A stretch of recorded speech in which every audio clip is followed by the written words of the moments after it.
posone wis merampung. Ati iki sedih, rasane koyo bingung. Ramadan sing suci bakal ninggalake awake dhewe. Opo taun ngarep isih iso ketemu Ramadan maneh.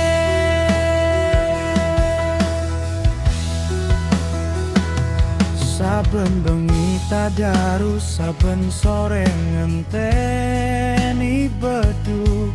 Saiki kabeh kuwi bakal dadi kangen sing jeduk. Rumangsa ibadahe isih akeh sing kurang, nanging wektune wis entek. Ramadan wis arep ilang.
Kabeh padha njaluk ngapura bapak, ibu, anak lan sedulur kabeh kanca.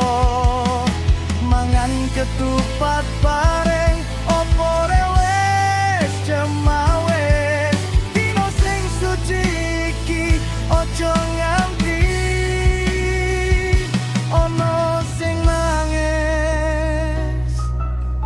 Matur suwun Ramadan. Matur suwun Gusti Allah.